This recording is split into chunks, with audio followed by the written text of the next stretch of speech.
பாலஸ்தீன பிரச்சினைக்கு அமைதி வழியில தீர்வு ஏற்படுத்த கோரும் ஐநா தீர்மானத்திற்கு இந்தியா உட்பட 142 நாடுகள் ஆதரவாக வாக்களிச்சிட்டு வராங்க. அமெரிக்கா, இஸ்ரேல் உட்பட 10 நாடுகளுக்கு எதிராக ஓட்டளித்தும் இருக்கின்றன. கடந்த 2023ஆம் ஆண்டு முதல் இஸ்ரேல், ஹமாஸ் இடையே தொடர் போர் நடைபெற்று வருகிறது. காசாவில் இஸ்ரேல் நடத்திய போரில் இதுவரைக்கும் 64,000த்திற்கு அதிகமானோர் பரிதாபமாக இருக்காங்க.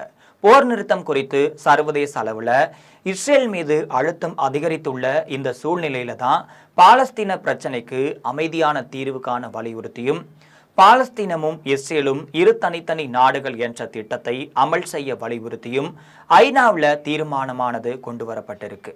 நியூயார்க் பிரகடனத்திற்கு ஆதரவாக கொண்டு வரப்பட்ட இந்த தீர்மானத்திற்கு ஆதரவாக தான் இந்தியா உள்ளிட்ட 142 நாடுகள் ஆதரவாக ஓட்டளித்ததால தீர்மானமானது வெற்றிகரமாக நிறைவேறியிருக்கு.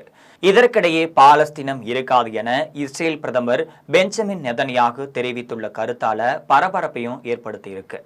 America, Israel, Hungary, Argentina, Papua new Guinea, Paraguay, Tonga உள்ளிட்ட நாடுகள் இந்த பிரகடனத்திற்கு எதிராக வாக்களிச்சிருக்காங்க.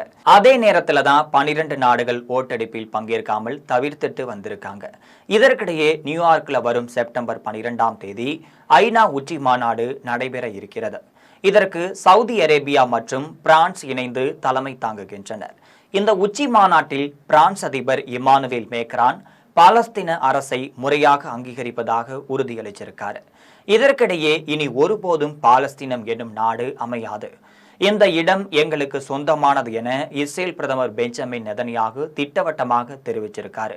அந்த கருத்து பார்த்தீங்கன்னா பாலஸ்தீன பிரச்சனைக்கு அமைதி வழியில தீர்வு ஏற்படுத்த கோரும் ஐநா தீர்மானத்திற்கு இந்தியா உட்பட 142 நாடுகள் ஆதரவாக வாக்களித்து உள்ளதற்கு எதிராக இருப்பதாகவும் தெரிய வந்திருக்கு.